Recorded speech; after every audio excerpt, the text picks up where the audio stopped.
तो आप सब लोग ठीक होंगे, खैरियत से होंगे। First of all I would like to welcome all of you guys in this orientation session about income tax advisor course. कुछ लोग और हमें ज्वाइन कर रहे हैं जी। जब तक ज्वाइन कर रहे हैं बाकी लोग, काइंडली आप लोग मुझे अपना इंट्रोडक्शन करवा दें, मैं आपको अपना इंट्रोडक्शन करवा दूंगा। सो इंट्रोडक्शन में काइंडली अपना नेम और अपनी क्वालिफिकेशन और अपना करंट प्रोफेशन बता दीजिएगा ताकि हमें आइडिया हो जाए करंटली मैं जिस ऑडियंस को डील कर रहा हूँ उनकी क्या क्वालिफिकेशन है और करंटली वो लोग क्या कर रहे हैं, ताकि फिर मैं उसी हिसाब से ही अपने टॉपिक को लेके चलूँ। अच्छा जी, आप में से क्योंकि ज्यादातर लॉयर्स हैं और थोड़ा बहुत ताल्लुक होगा आप लोगों का टैक्स से, काइंडली कोई बता सकता है? हम स्टार्ट इसी चीज से ले लेते हैं कि टैक्स क्या चीज है।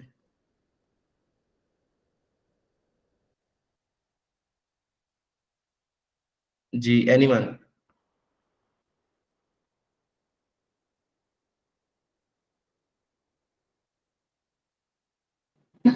Sorry, sir.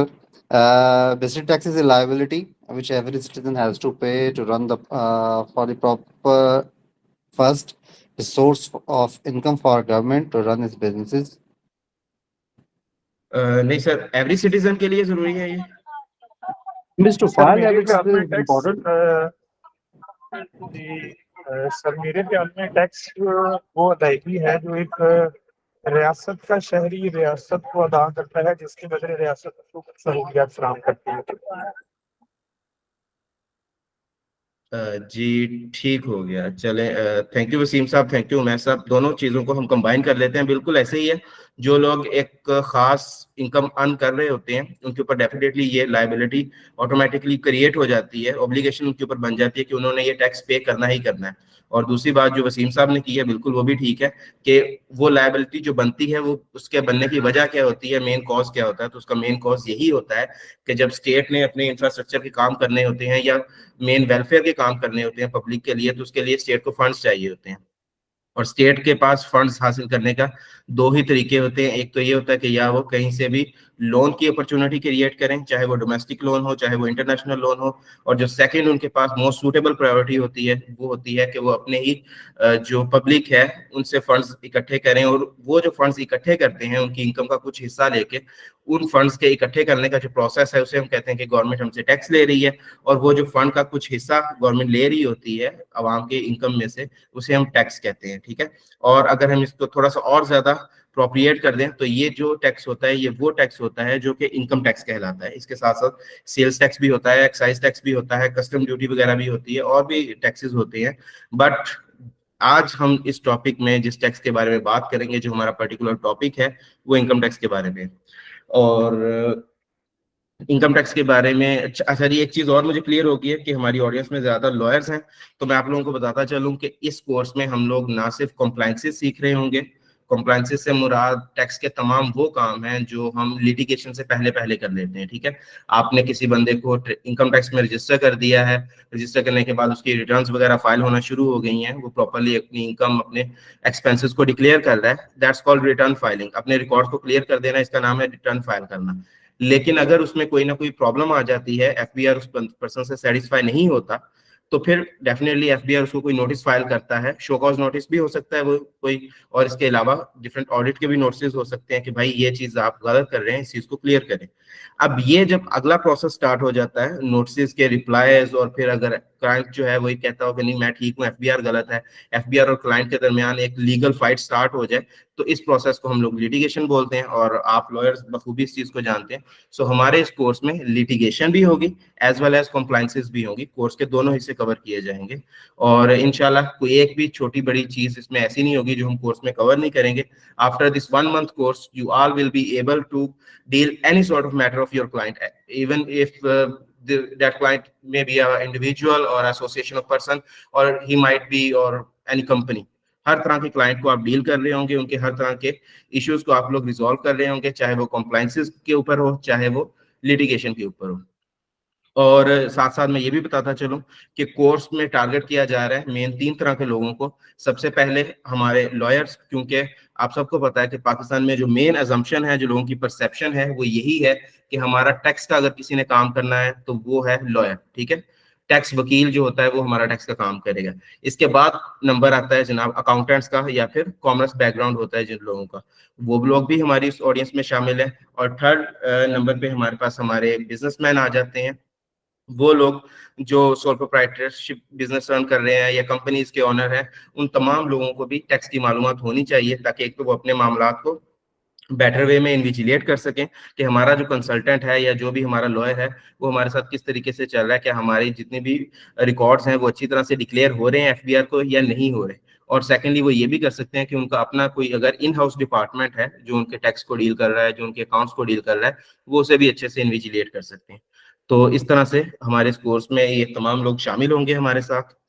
और उसके बाद जनाब आ जाती है बात, अच्छा टैक्स की तो हमने बात कर ली है जनाब, मुझे काइंडली को बता सकते हैं कि एफबीआर क्या चीज है?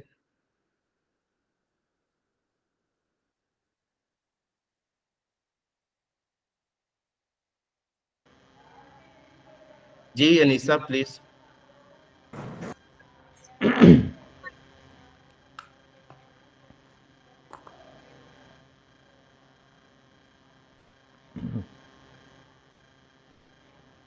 चले ठीक है जी, मैं कंटिन्यू करता हूँ बिकॉज ऐसा ना हो कि हमारा टाइम एफबीआर इससे से वेस्ट हो जाए। Federal board of revenue, federal okay, board of federal revenue board. And authority, इसने जो है वो टैक्स कलेक्ट करना होता है। ठीक है सर, एफबीआर ने टैक्स कलेक्ट करना होता है। और एफबीआर सर कौन सा टैक्स कलेक्ट कर रहा होता है? क्या जितने भी स्टेट के टैक्सेस होते हैं वो सारे के सारे एफबीआर ही कलेक्ट कर रहा होता है, और is there any other body?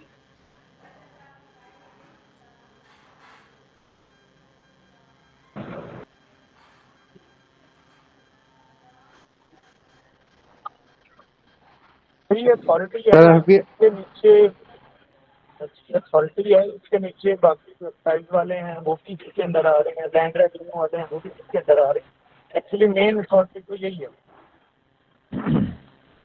चलें ठीक है सर, जितने भी फेडरल के टैक्सेस होते हैं, वफाकी जितने भी मामलात हैं टैक्स से रिलेटेड, वफाकी मामलात को federal board of revenue deal कर रहा है, जैसे कि उसके नेम से भी वाजह है कि वो फेडरल बोर्ड ऑफ रेवेन्यू है। सेकेंडली आप सबको पता है कि पाकिस्तान में दो ही यूनिट्स इस वक्त काम कर रहे हैं, ठीक है? अगर पाकिस्तान की कोई जुरिस्डिक्शन लेवल पर देखें तो उसमें दो यूनिट्स होते हैं, एक प्रोविंशियल यूनिट होता है, एक आपका फेडरल यूनिट होता है। फेडरल यूनिट पूरी स्टेट को देख रहा होता है, जबकि प्रोविंशियल यूनिट अपने अपने प्रोविंस को देख रहा होता है। तो same is the case with your taxes. अगर हम टैक्सेस की बात करें तो वहां पर भी हर प्रोविंस भी अपने टैक्सेस को देख रहा होता है, और प्रोविंस की जो अथॉरिटीज होती हैं जो कि टैक्स को देख रही होती हैं वो अलग होती हैं, जबकि federal board of revenue overall जो पूरे पाकिस्तान के टैक्सेस को देख रहा होता है वो अलग है।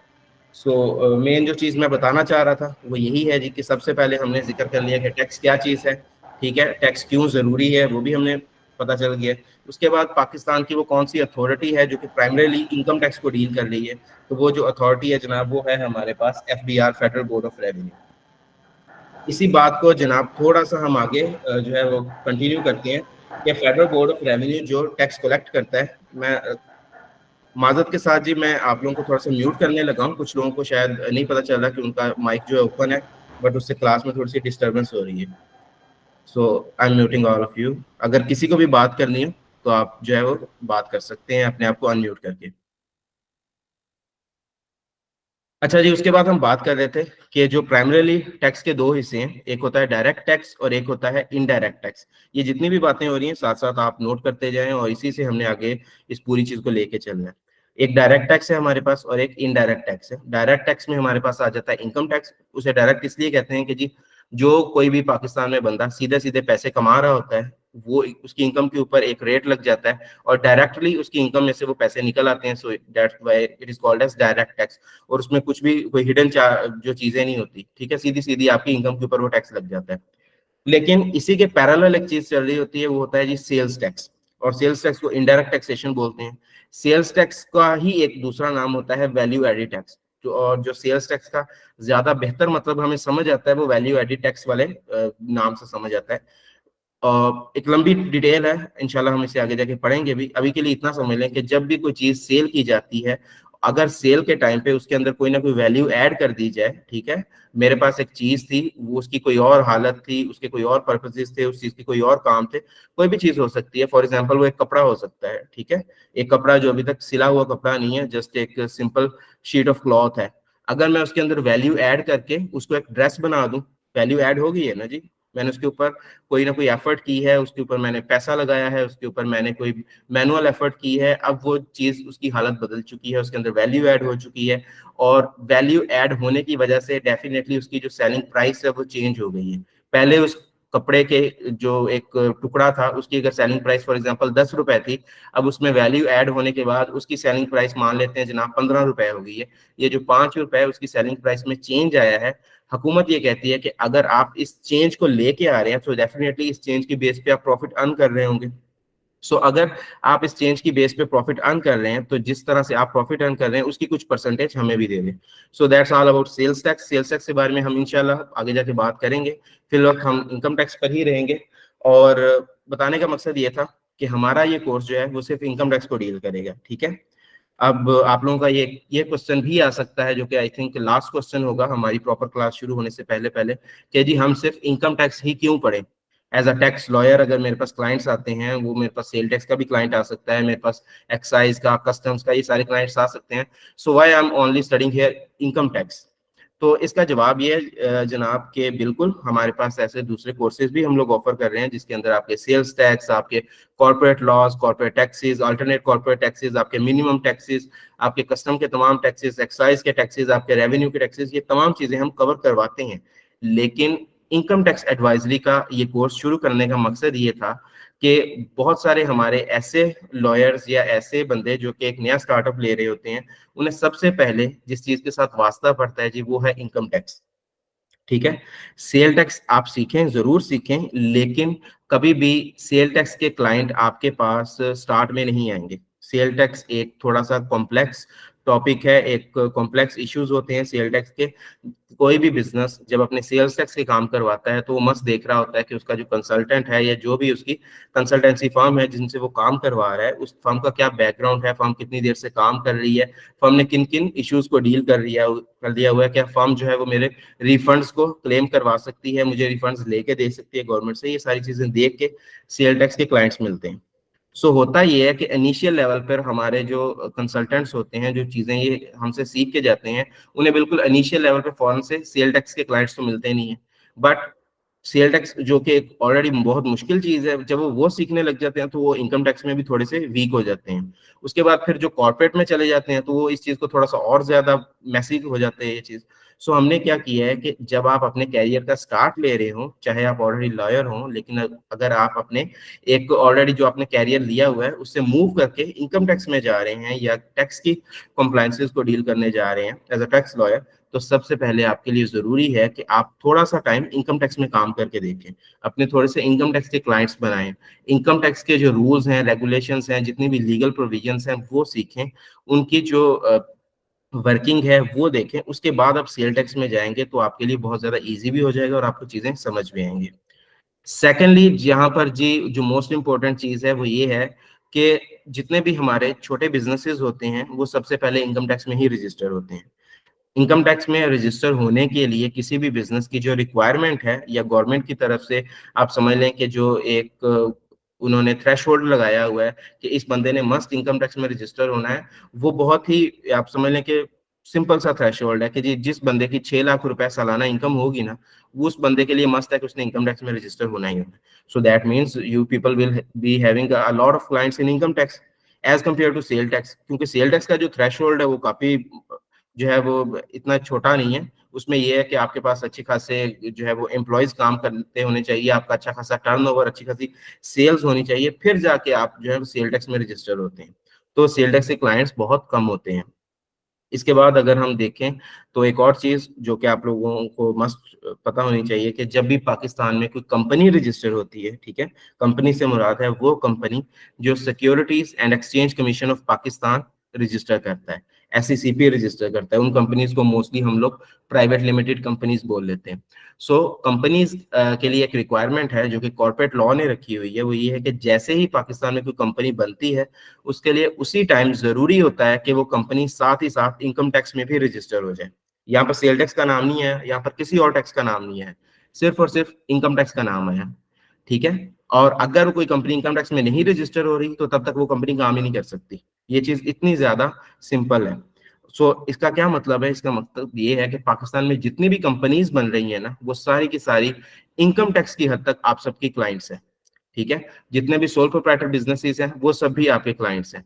सो इससे हमारे पास जो मोस्ट कंसर्न्ड एरिया हमारा बन जाता है वो इनकम टैक्स का एरिया बन जाता है, जिसके ऊपर हमें सबसे ज्यादा फोकस करना चाहिए। लेकिन प्रॉब्लम क्या है कि हम लोग इनकम टैक्स पे थोड़ा सा कम फोकस कर रहे होते हैं और सेल्स टैक्स या कॉर्पोरेट लॉस के ऊपर ज्यादा फोकस कर रहे होते हैं, बट कैरियर उनमें उतना ज्यादा नहीं होता। आप लोग ये काम करें, काम के साथ साथ आपके पास सेल टैक्स के जब क्लाइंट्स आना शुरू हो, आपको थोड़ी थोड़ी नो हाउ होना शुरू हो, आपको मार्केट के ट्रेंड्स का पता चले, मार्केट में जो इश्यूज हो रहे हैं उनका पता चले, उसी टाइम आप मूव कर जाएं, आप सेल टैक्स लर्न करना शुरू कर दें। और उस टाइम जब आप सेल्स टैक्स लर्न कर रहे होंगे तो आप इनकम टैक्स में ऑलरेडी प्रैक्टिस कर रहे होंगे। सो आपके लिए एक बहुत ही गोल्डन टाइम होगा और बहुत ही इजीली आप सेल टैक्स लर्न भी कर जाएंगे।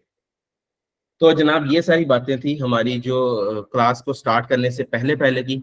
यहाँ तक अगर किसी भी चीज में किसी को कोई इश्यू है, कोई सवाल है जो आप लोगों के जहनों में है, जो आप लोग मुझसे पूछना चाहें, कोर्स के मुतालिक पूछना चाहें, तो आप काइंडली क्लियर कर लें, देन मैं प्रॉपरली अपनी स्लाइड्स पे मूव करने वाला हूँ।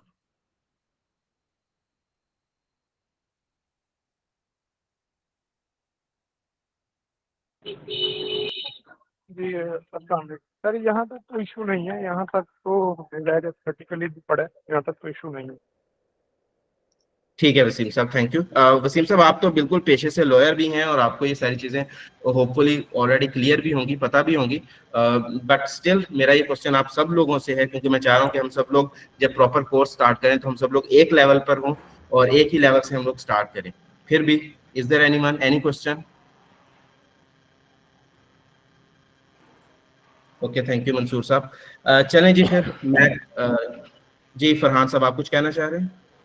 सर अस्सलाम वालेकुम। मैं ये पूछना चाह रहा था कि जैसे आपने ये अभी बताया कि हम सिर्फ इनकम टैक्स से ही अभी क्लास करेंगे और सेल्स टैक्स वगैरह पे आपने बताया और एसईसीपी से भी, तो इनकम टैक्स का फुल यानी क्या पूरा ला होगा या इसमें कुछ लिमिटेड सेक्शंस होंगे, और आपका क्राइटेरिया यहाँ पे क्या होगा, कौन उसमें आ सकता है? क्योंकि मैं शुरू में थोड़ा 5-10 मिनट शायद लेट आया था, तो ये चीज़ें थोड़ी अगर काइंडली क्लियर कर दें। दैट्स फाइन फरहान साहब, मैं बिल्कुल बता देता हूँ, ऐसा कोई इश्यू नहीं है।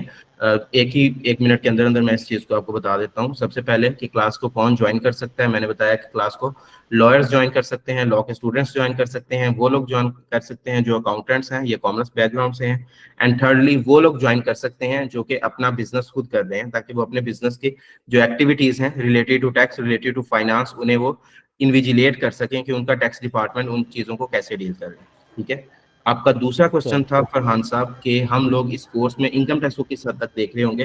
तो ये चीज भी मैंने आपके आने से पहले बता दी थी कि इनकम टैक्स को हम समझ लें कि ए टू जी देख रहे होंगे। ठीक है, उसमें जितनी भी उसकी कॉम्प्लाइंसेज होंगी, जितनी लीगल प्रोविजंस होंगी, वो तमाम देखेंगे। उसके बाद लिटिगेशन का जितना भी एरिया होगा, उसमें आपकी अपील्स आ जाती हैं, आपकी स्टेज की एप्लीकेशंस आ जाती हैं, उसमें आपके रिफंड्स की एप्लीकेशंस आ जाती हैं, नोटिस आ जाते हैं, नोटिस को डील करना, तमाम चीजें उसमें ना सिर्फ आपके इनकम टैक्स ऑर्डिनेंस, बल्कि लॉ में जितनी भी चीजें यूज होती हैं, लॉ में क्या क्या चीजें यूज होती हैं जी?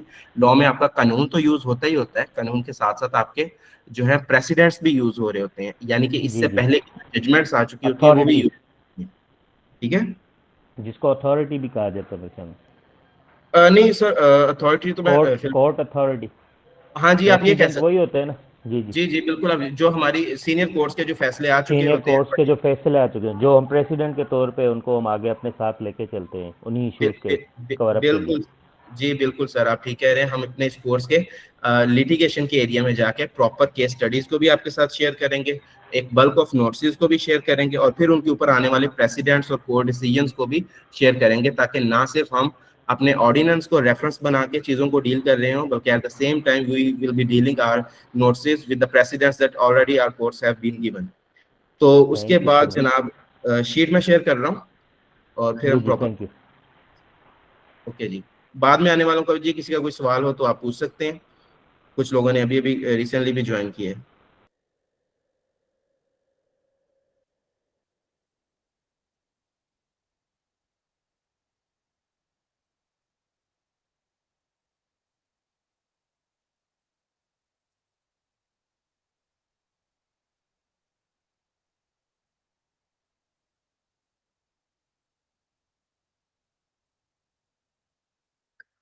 अच्छा प्लीज कंफर्म कीजिएगा जी, स्क्रीन शेयर हो रही है मेरी आप लोगों के साथ? हाँ जी, हो रही है। नहीं थैंक यू। सर, नहीं हो रही है हमारे पास। जी मेरे पास भी सर शो हो रही है। सर नहीं हो चले रही यहाँ पे। भी अगर किसी के सब पास स्क्रीन नहीं शेयर हो रही तो काइंडली आप अपनी जो यस मीटिंग से सर, हो रिफ्रेश रही है। करें या रीज्वाइन करें। ओके सर, हो रही है। ठीक है जनाब, अब हम चल रहे हैं अपनी स्लाइड्स की तरफ। चलें जी, शुरू करते हैं अल्लाह के नाम से। बिस्मिल्लाहिर्रहमानिर्रहीम। थोड़ा सा आपको इंस्टीट्यूट के बारे में बता दूं जी। इंस्टीट्यूट ऑफ बिजनेस एक्सीलेंस है। काफ़ी देर से हम लोग कॉर्पोरेट लॉ को, हम लोग टैक्स लॉ को, जितने भी एक बिजनेस इन्वायरमेंट में बैठे हुए एक बिजनेसमैन को जिन जिन इदारों से वास्ता पड़ता है ना, मैं बहुत कंसाइज करके बता रहा हूँ, एक बिजनेसमैन को बिजनेस में बैठे हुए जिन जिन इदारों से वास्ता पड़ता है, उन तमाम इदारों की कंप्लाइंसेस, उन तमाम इदारे के इश्यूज जितने भी हैं उनको डील करना हम सिखा रहे हैं। ठीक है जी। Institute of business voice excellence. Issue आ रहा है सर, सॉरी, वॉइस इशू आ रहा है। ठीक है, मैं म्यूट कर देता हूँ। बाकी लोगों को एक्चुअली ना, कुछ लोगों के माइक ओपन होते हैं तो उस वजह से ऐसा होता है। Let me mute.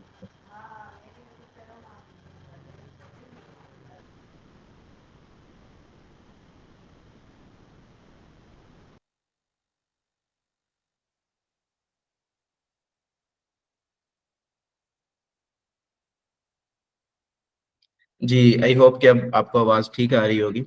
अच्छा जी, तो ये था इंस्टीट्यूट के बारे में। उसके बाद ये सारी बातें मैंने आपको ऑलरेडी बता दी हैं कि कौन लोग इस कोर्स को ज्वाइन कर सकते हैं। सर्टिफाइड इनकम टैक्स एडवाइजर का ये कोर्स है। सीए सीसीए के बैकग्राउंड के लोग हों, लॉयर्स हों, बिजनेसमैन हों, आप सब लोग ज्वाइन कर सकते हैं ये कोर्स। और एक चीज यहाँ पे मैं थोड़ी सी आपको बताता चलूं कि जी सर्टिफाइड का एक वर्ड ऐसे ही यूज कर लेते हैं इदारे अपने साथ के, जी फलां चीज सर्टिफाइड है, फलां चीज सर्टिफाइड है। तो इस लफ्ज का मतलब क्या है इस पर्टिकुलर कोर्स को लेके, तो मैं वो आपको थोड़ा सा क्लियर करता चलूं। यहाँ पे जो काबिल गौर बात है वो ये है जी कि कोर्स करने के बाद आपको हमारी तरफ से एक सर्टिफिकेट इशू होगा। ठीक है। अब सर्टिफिकेट हमारे इदारे का होगा जो कि ऑनलाइन वेरीफाइएबल होगा। ये सर्टिफिकेट आपके होम एड्रेस पे आपको पहुंचा दिया जाएगा हार्ड फॉर्म में, प्रॉपरली स्टैम्प्ड होगा इदारे की तरफ से। और इदारे का इसके ऊपर एक डिजिटल कोड होगा। जब भी आपका कोई क्लाइंट है, आपका कोई एम्प्लॉयर है जिसको थोड़ी सी ये जो है ट्रस्ट चाहिए आपके ऊपर कि भाई मैं आपसे ये काम करवाने तो लगाऊं लेकिन आपने ये काम कहीं से सीखा हुआ है, आपको आता है, तो उस टाइम आप उसको ये सर्टिफिकेट इशू कर सकते हैं। लेकिन क्या ये certificate just a piece of paper होगा? वो देखे जी ठीक है, वो कह के ठीक है भाई आपने मुझे कागज का टुकड़ा दिखा दिया, मैं आपसे काम करवा लेता हूँ, नहीं ऐसा नहीं है। मैं आपको ऑलरेडी बता चुका हूँ, इसके ऊपर प्रॉपर डिजिटल कोड होगा इंस्टीट्यूट का। कोई भी बंदा जब इस सर्टिफिकेट को स्कैन करेगा अपने मोबाइल से तो आपकी कंप्लीट प्रोफाइल हमारी वेबसाइट पे, ठीक है, हमारे एलएमएस लर्निंग मैनेजमेंट सिस्टम पे उसको शो हो जाएगी कि आपका नाम, आपका पता क्या है, आपकी क्या क्वालिफिकेशन है, कब आपने ये कोर्स ज्वाइन किया था, कोर्स में आपने कौन कौन से मॉड्यूल स्टडी किए हैं, उनमें आपके क्या क्या स्कोर रहा है, और ये जो इदारा है इनके टीचर्स कौन है, आपको किस किस ने पढ़ाया है, क्या आपको चार्टर्ड अकाउंटेंट्स ने पढ़ाया है, सीनियर एडवोकेट्स ने पढ़ाया है, क्या वो इस लोग को इस चीज को अटेस्ट कर रहे हैं, क्या वो आपके सर्टिफिकेट को अटेस्ट कर रहे हैं। तो ये सारी इंफॉर्मेशन जब उन लोगों को हमारी वेबसाइट से मिलेगी आपके पर्टिकुलर आपको लेके, पर्टिकुलरली आपके सर्टिफिकेट को लेके, तो इंशाल्लाह आपके वो जो क्लाइंट होंगे, जो एम्प्लॉयर्स होंगे, उनको आपके ऊपर प्रॉपरली ट्रस्ट आएगा। इसके साथ साथ वो हमसे डायरेक्ट राब्ता कर सकते हैं उस टाइम आपकी उस सर्टिफिकेट की क्रेडिबिलिटी को देखने के लिए कि आप लोगों को वाकई काम आता है या नहीं आता है। ऐसा होगा नहीं कि जी हमेशा ही हर बंदा जो है वो आपके सर्टिफिकेट को लेके बैठ जाएगा, बट स्टिल हम लोगों ने जो थोड़ा सा भी एरिया था जो हो सकता था जहाँ पे कहीं पे आपको डिफिकल्टी फेस करना पड़ सकती थी आगे आपके फ्यूचर में, कैरियर में, हमने उस चीज को कवर करने की पूरी तरह से कोशिश की है। और इंशाल्लाह ये एक लाइफ सर्टिफिकेट होगा, सारी जिंदगी आपके साथ रहेगा और सारी जिंदगी ये हमारी वेबसाइट पे आपकी इंफॉर्मेशन को एक्टिव रखेगा। तो ये सारी चीज थी जी। यहाँ तक जनाब, सेकेंडली इनकम टैक्स एडवाइजर का जो कोर्स है सीटा के नाम से है जनाब, ये सिर्फ एक मंथ का कोर्स है। बहुत ज्यादा लंबा टाइम नहीं लेंगे आपका और बहुत देर तक चीजों को लटका के नहीं रखेंगे। कोशिश करेंगे विद इन अ मंथ और अराउंड अबाउट 12 से 15 क्लासेस के अंदर अंदर प्रैक्टिकली आपको एक एक चीज सिखाई जाएगी। मार्केट में जिन चीजों को आपके क्लाइंट्स फेस कर रहे हैं, जो उन्हें मुश्किलात पेश आ रही हैं, आपको वो सिखाई जाएंगी। ना सिर्फ ये कि आपको एक ऑर्डिनेंस के पीछे लगा दिया जाएगा कि जी ऑर्डिनेंस पढ़ते रहें, आज हमने ऑर्डिनेंस में ये चीज पढ़ लिया, कल वो चीज पढ़ ली है, और वो होगी भी सारी जो है वो लीगल लैंग्वेज होगी, किसी को समझ आ रही होगी, किसी को समझ नहीं है, ऐसा कुछ नहीं होगा। जहाँ पे हम लीगल प्रोविजंस पढ़ेंगे उस चीज को भी बिल्कुल जो है बहुत ही आसान अल्फाज में एक आम आदमी की जुबान में इंशाल्लाह मैं आपको समझाऊंगा।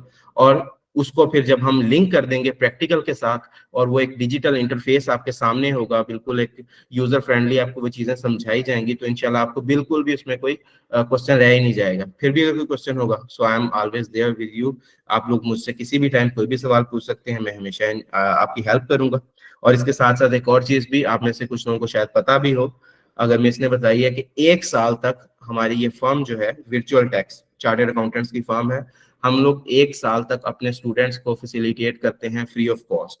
आपका कोई भी काम हो, किसी भी क्लाइंट का काम हो, जहां पे आपसे हैंडल नहीं हो रहा, जहां पे आपको लग रहा है कि ये चीज मेरे से हैंडल नहीं होगी, ये चीज मुश्किल है, आप लोग हमारी फर्म से राब्ता करेंगे, डायरेक्टली चार्टर्ड अकाउंटेंट्स आपकी हेल्प करेंगे, और ये सब कुछ फ्री ऑफ कॉस्ट होगा, आपके काम हम करके देंगे पूरे 1 साल तक।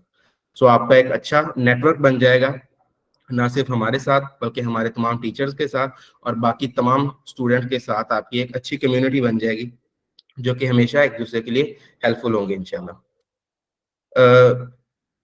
जो इदारा है जी, उसके बारे में ऑलरेडी आपको बता चुका हूँ। मजीद ये बता सकता हूँ आपको कि प्रैक्टिकली इदारा जो है ऑपरेट कर रहा है लाहौर में, लाहौर जोहर टाउन में हमारा ऑफिस है, साथ में हमारी फर्म है वर्चुअल टैक्स। वर्चुअल टैक्स में हमारे पास सीनियर एडवोकेट्स होते हैं, लॉयर्स होते हैं। इसके साथ साथ ओवरऑल जो इस फर्म को हेड कर रहे होते हैं जी, वो हमारे चार्टर्ड अकाउंटेंट्स होते हैं, सीए होते हैं, ठीक है। इसके अलावा कुछ एसीसीए के मेंबर्स भी हमारे साथ होते हैं। और आपकी तमाम जितने भी इश्यूज होंगे, कोई भी ऐसा इशू होगा ही नहीं, पाकिस्तान में रहते हुए कोई ऐसा इशू नहीं होगा कि जो आप क्लाइंट आपके सामने लेके आए और आप हमसे राब्ता करें और आपका वो इशू सॉल्व ना हो।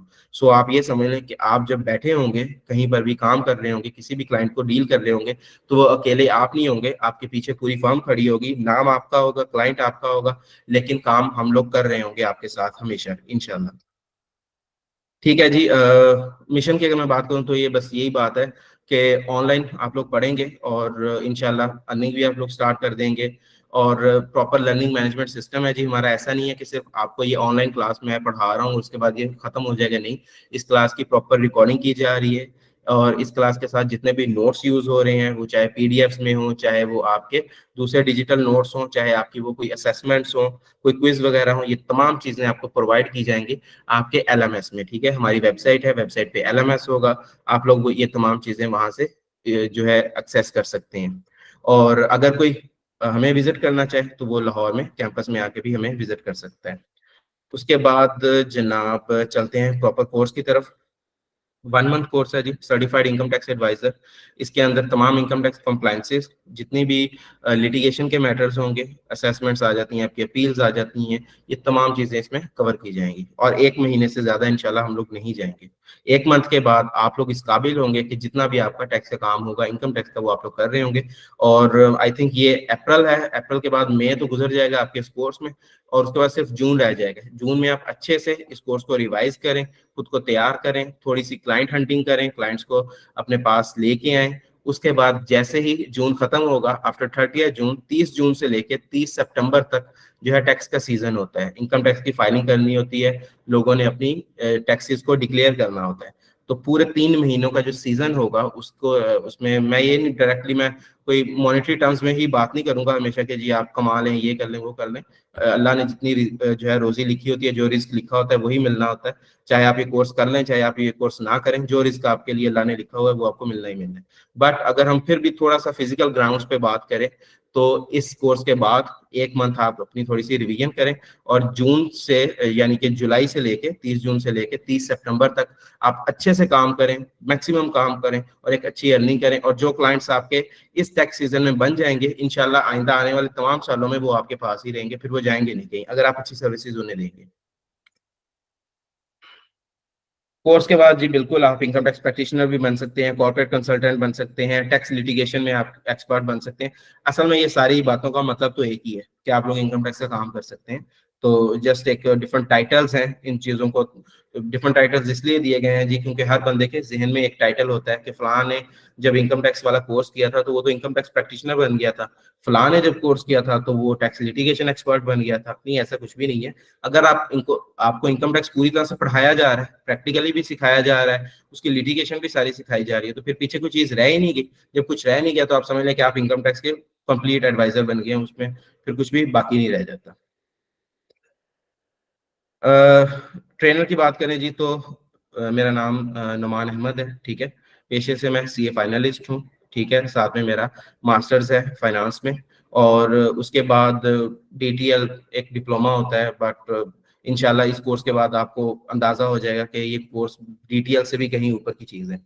और पेशे से जैसे कि मैंने बताया कि आपको, मैं CA फाइनलिस्ट हूँ। मेरे आर्टिकल्स जो हैं वो EY से हैं, EY इस्लामाबाद से हैं, और इसके अलावा ऑडिट हैं, कॉर्पोरेट अफेयर्स हैं, टैक्स में मेरा ज़्यादा काम है जो मैंने किया हुआ है, और 4 से 5 सालों का मेरा अब तक जो है वो प्रैक्टिकली काम करने का तजर्बा है, ठीक है। और बिल्कुल सीनियर एसोसिएट लेवल पे मैं डिफरेंट फर्म्स में काम कर चुका हूँ, डिफरेंट इंडस्ट्रीज में भी काम कर चुका हूँ, एज अ कंसल्टेंट भी मैं डिफरेंट इंडस्ट्रीज के साथ रह चुका हूँ, मल्टीनेशनल कंपनीज को भी डील कर चुका हूँ जिनमें डिफरेंट चाइनीज कंपनीज हैं। और इस टाइम हमारी अभी फर्म है जनाब लाहौर में, वर्चुअल डेस्क के नाम से, मैं आपको ऑलरेडी बता चुका हूँ। और बिजनेस एडवाइजरी तो फिर हम साथ साथ देख ही रहे होते हैं। कोई भी आप में से किसी को कोई इश्यू हो, कोई आपका कंसर्न हो, कोई क्वेरी हो, आप लोग आ सकते हैं जनाब, इंशाल्लाह आप मुझसे भी मिल सकते हैं, I will be available there. और कोई भी चीज़ होगी इंशाल्लाह हम लोग मिलके कर लेंगे। कोर्स की बात करें जनाब, तो कोर्स हमारा 4 वीक्स का होगा, मतलब कि 1 महीने का होगा, और इसमें टोटल हमारे 12 से 15 लेक्चर्स बनेंगे। मिनिमम 12 लेक्चर्स होंगे, कोशिश करेंगे इस चीज के अंदर कोर्स कवर करने की, लेकिन कोर्स हमारा तब तक खत्म नहीं होगा जब तक हमारे किसी एक आखिरी स्टूडेंट का भी कोई क्वेरी सॉल्व नहीं होगी, तब तक हम लोग पढ़ते रहेंगे। सो 12 से 15 क्लासेस पर भी हम लोग जा सकते हैं। जो लेक्चर की ड्यूरेशन होगी जी हमारी, वो 1.5 आवर की होगी, 1.5 घंटे का हमारा लेक्चर होगा, और अप्रोक्सीमेटली ये 20 घंटे बन जाएंगे हमारे पूरे कोर्स के। और हर लेक्चर के बाद 30 मिनट का हमारा क्वेश्चन आंसर सेशन हुआ करेगा, जिसमें अगर किसी बंदे का कोई सवाल है, कोई भी क्वेरी है, वो पूछना चाह रहे हो, जो भी चीज़ हमने पढ़ी हो या जो चीज़ हमने लास्ट लेक्चर में पढ़ी थी, उन क्वेश्चंस का आंसर किया जाएगा उस क्वेश्चन आंसर सेशन में। इसके साथ साथ अगर आप उस टाइम किसी क्लाइंट को डील कर रहे हो, क्लाइंट का कोई इशू आ जाता है, तो आप वो चीज़ भी क्लास में डिस्कस कर सकते हैं बाकी सब लोगों के साथ, ताकि बाकी सब लोगों को भी सीखने का मौका मिले और रियल टाइम में आपका वो इशू भी रिजॉल्व हो सके। इसके अलावा व्हाट्सएप पर ग्रुप में टीचर्स अवेलेबल हैं, और पर्सनली भी आप रब्ता कर सकते हैं, आप लोग फॉर्म भी विजिट कर सकते हैं। ये तमाम फैसिलिटीज जनाब आपके पास हैं, और ये रिकॉर्डेड लेक्चर्स 8 महीनों तक आपके पास रहेंगे जी, अप टू 8 मंथ्स। 1 महीने का कोर्स है, लेकिन 8 महीनों तक आप इन लेक्चर्स को दोबारा से दोबारा रिवाइज कर सकते हैं, जब तक आपको ये चीजें अच्छे से आ नहीं जाती। अच्छा, कोर्स के मॉड्यूल्स की बात करें जी, तो इस 1 महीने के कोर्स के टोटल 5 मॉड्यूल्स हैं। सबसे पहले आयरस के बारे में हम बात करेंगे। आयरस के बारे में आई थिंक मैंने क्लास के स्टार्ट में आपको पता नहीं बताया है या नहीं बताया है, लेकिन FBR, आई थिंक मैं ये चीज़ थोड़ी सी स्किप कर गया हूँ, मैं आपको बताता चलूँ कि FBR वो इदारा है ना जो टैक्स कलेक्ट कर रहा है। अब FBR ये जो टैक्स कलेक्ट करता है ना, पुराने ज़माने में जब डिजिटल फाइलिंग नहीं स्टार्ट हुई थी, तो उस टाइम तक FBR क्या कर रहा था जी, मैनुअली लोग फाइल करते थे अपनी रिटर्न्स को।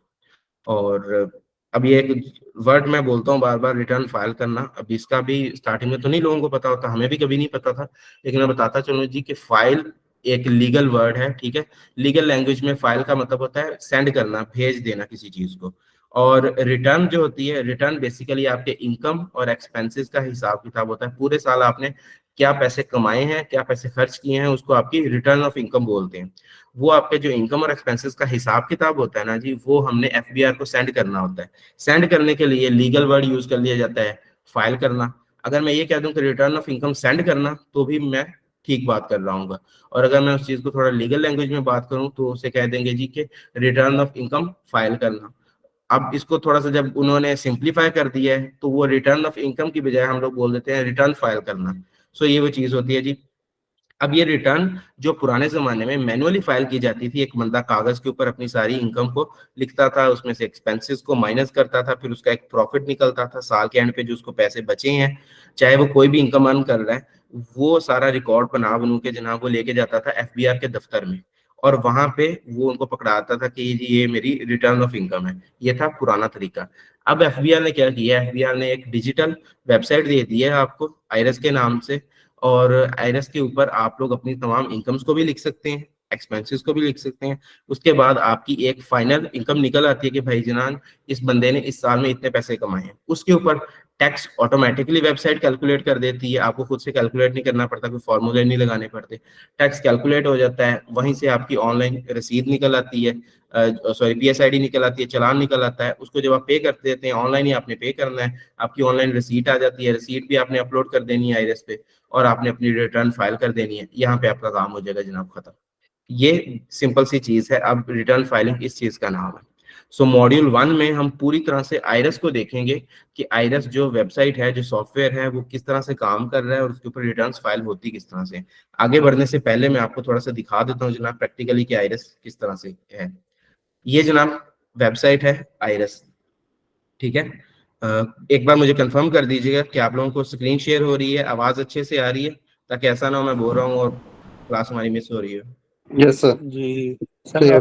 आ रही है आवाज। और एक ज्यादा इंपॉर्टेंट चीज जी कि आप लोगों को समझ भी आ रही है जो मैं पढ़ा रहा हूँ। जी अल्हम्दुलिल्लाह सर, अच्छे से समझ आ गई। चलिए थैंक यू। अच्छा जी, ये वेबसाइट है irs.fbr.government.pk, ठीक है। और आईरस के ऊपर जितने भी यूजर्स होते हैं, जो भी इंडिविजुअल्स होते हैं या कंपनीज होती हैं या पार्टनरशिप्स होती हैं, 3 तरह के यूजर होते हैं जनाब एफबीआर के, आईरस के। एक होता है इंडिविजुअल, इंडिविजुअल से मुराद आम आदमी होता है जिसकी कोई कंपनी नहीं होती, वो अपना कोई भी बिजनेस कर रहा होता है और वो बस अपने नाम पे बिजनेस कर रहा होता है। इसके बाद आ जाती है पार्टनरशिप फर्म। पार्टनरशिप फर्म में वही आम आदमी होते हैं लेकिन वो मिल के बिजनेस कर रहे होते हैं, किसी एक नाम को अपनी पार्टनरशिप का जो फर्म होती है उसका कोई एक नाम रख लेते हैं और उसके ऊपर वो बिजनेस कर रहे होते हैं। तीसरे नंबर पे जो चीज आ जाती है जनाब वो होती है हमारी कंपनी। कंपनी भी इसी आईरस पर आके ही अपने रिटर्न्स को फाइल कर रही होती है, अपनी इनकम्स को डिक्लेयर कर रही होती है। तो ये जितने भी यूजर्स हैं इनको एफबीआर क्या करता है, एक यूजर आईडी बना के देता है। जिस तरह आप फेसबुक पे या किसी भी और सोशल मीडिया प्लेटफॉर्म पे जाके अपना अकाउंट बनाते हैं ना, अब उस अकाउंट में क्या होता है, आपकी यूजर आईडी होती है, आपका एक पासवर्ड होता है, यही आपके लॉगिन क्रीडेंशियल्स होते हैं। Same is the case with IRIS. जब आप आईरस पे आते हैं तो आईरस पे भी आपकी एक यूजर आईडी बन जाती है जो कि आपका सीएनआईसी होता है। और हाँ, एक इंपॉर्टेंट वर्ड एनटीएन, आप लोगों ने बहुत ज्यादा सुना होगा, एनटीएन नेशनल टैक्स नंबर। जो आपकी यूजर आईडी होती है ना जी, वही आपका एनटीएन होता है। जब आप इनकम टैक्स में रजिस्टर हो जाते हैं तो आपको जो यूजर आईडी इशू की जाती है वो आपका एनटीएन होता है। और इंडिविजुअल की सूरत में आपका जो एनटीएन होता है या आपकी जो यूजर आईडी होती है वो आपका अपना शनाख्ती कार्ड का नंबर होता है, सीएनआईसी होता है आपका। और साथ में एक पासवर्ड होता है जो आपको एफबीआर इशू कर देता है। अब आप क्या करते हैं, अपना सीएनआईसी लिखते हैं, अपना पासवर्ड लिखते हैं और जो आपका पोर्टल है आपके सामने ओपन हो जाता है। यहाँ पर हम कोई भी पोर्टल ओपन कर लेते हैं। इस तरह से जी आपके पास आपके क्लाइंट्स के सारे ये क्रेडेंशियल्स मौजूद होंगे।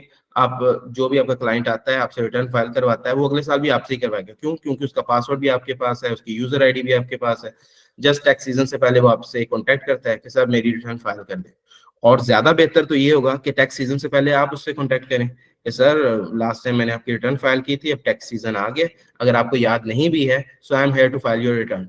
वो बंदा क्लाइंट आपसे बड़ा खुश भी होगा, मुतासिर भी होगा। अब जनाब ये इस तरह से आपने एक यूजर आईडी फॉर एग्जांपल हम ले लेते हैं, इसको मैं लॉग इन कर लेता हूँ।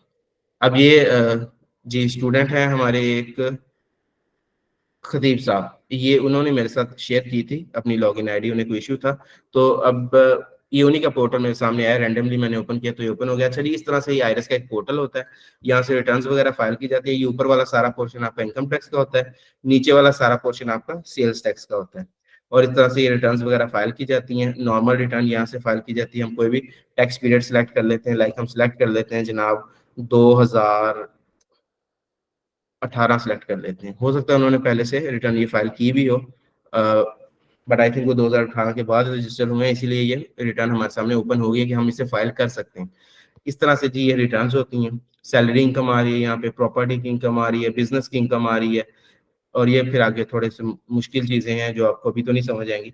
इन सारी इनकम्स को, एक्सपेंसेस को यहाँ पे लिख दें ना, ये मैं आपको लिख के दिखाता हूँ। लाइक मैं यहाँ पे लिख दूँ 50,000 और कैलकुलेट का बटन दबा दूँ, तो ये क्या हुआ, ये यहाँ पे चीज लिखी जा चुकी है कि जी मेरी सैलरी जो है वो 50,000 रुपए है। इस तरह से हमें ये सारी इंफॉर्मेशन लिखनी होती है। यहीं से हमारी टैक्स लायबिलिटी बन जाती है, जो कि टैक्स हमने पे करना होता है। यहीं से हमने वो टैक्स पे करके अपनी रिटर्न फाइल करके और काम खत्म।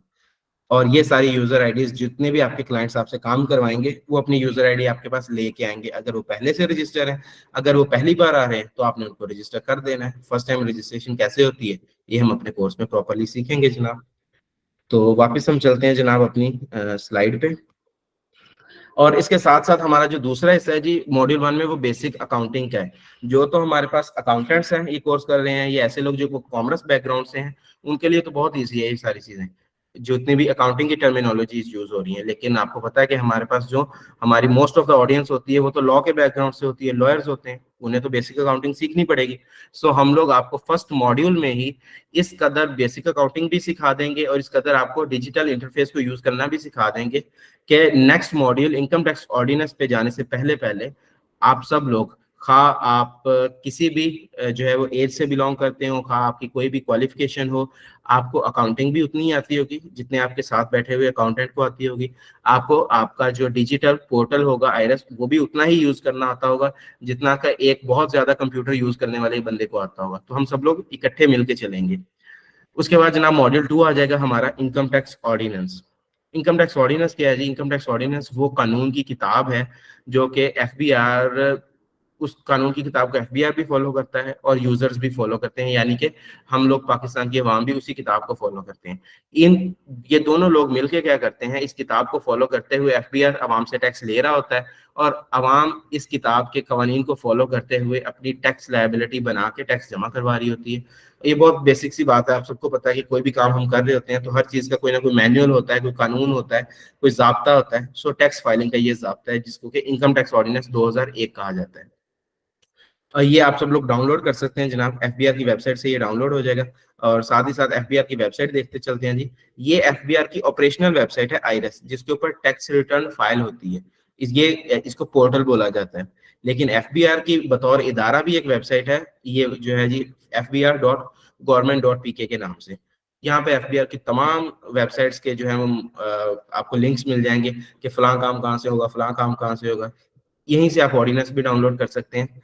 अगर हम जाएं जनाब, यहाँ पे ये चीज है, बिल्कुल फेस पर ही ऑर्डिनेंस पड़ा होता है, ठीक है। यहाँ पे एक्ट्स आ गए हैं सारे, ये आपके ऑर्डिनेंसेस आ गए हैं, ये आपके रूल्स आ गए हैं। सबसे पहले आपने जो चीज डाउनलोड करनी है जी वो है इनकम टैक्स ऑर्डिनेंस 2001।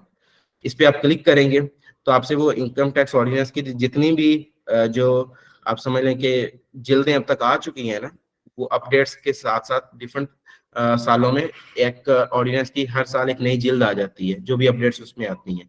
तो अभी जो मैक्सिमम अमेंड हो चुका है इनकम टैक्स ऑर्डिनेंस, वो हो चुका है जी 30 जून 2023 तक। इसके बाद अभी तक मजीद इसके अंदर अमेंडमेंट्स नहीं है। तो ये जो 30 जून 2023 तक अमेंड हो चुका है, डेफिनेटली आप लोगों ने यही डाउनलोड करना है, क्योंकि आज आप 2023 के बाद बैठ के रिटर्न्स फाइल कर रहे हैं तो आप पुराने रूल्स को तो फॉलो नहीं करेंगे ना, आप नए रूल्स को फॉलो करेंगे। आपने जनाब इस पे क्लिक करना है और क्लिक करते साथ ही आपका ये डॉक्यूमेंट जो है ये डाउनलोड हो जाएगा। ठीक है, डॉक्यूमेंट आपके पास डाउनलोड हो गया। डाउनलोड होने के बाद आप इसे एज अ पीडीएफ यूज कर सकते हैं। अगर मैं यहाँ पे जाऊँ तो जनाब मेरे पास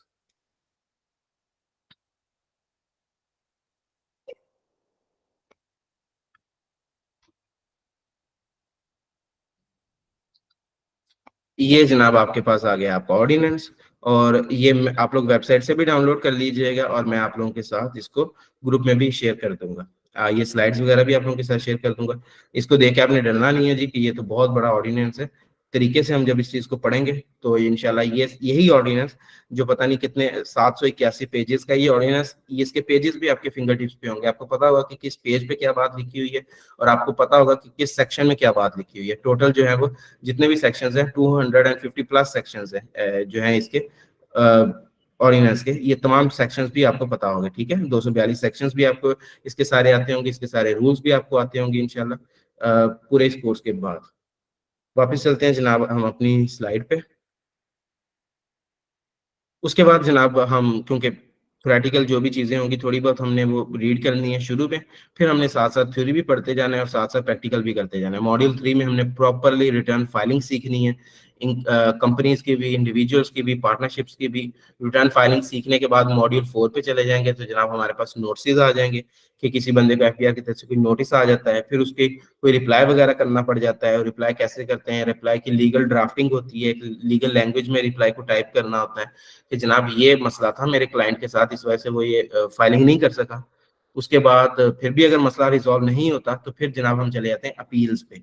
एफबीआर के खिलाफ हम अपील करते हैं। अगर एफबीआर कोई रेफरेंस दायर कर देता है आपके क्लाइंट के खिलाफ तो उसको डिफेंड करना होता है, कोई स्टे वगैरह लेना होता है, कोई फाइलिंग में एक्सटेंशंस लेनी होती हैं, ये सारी चीजें फिर हमारी मॉड्यूल 4 में कवर हो जाएंगी।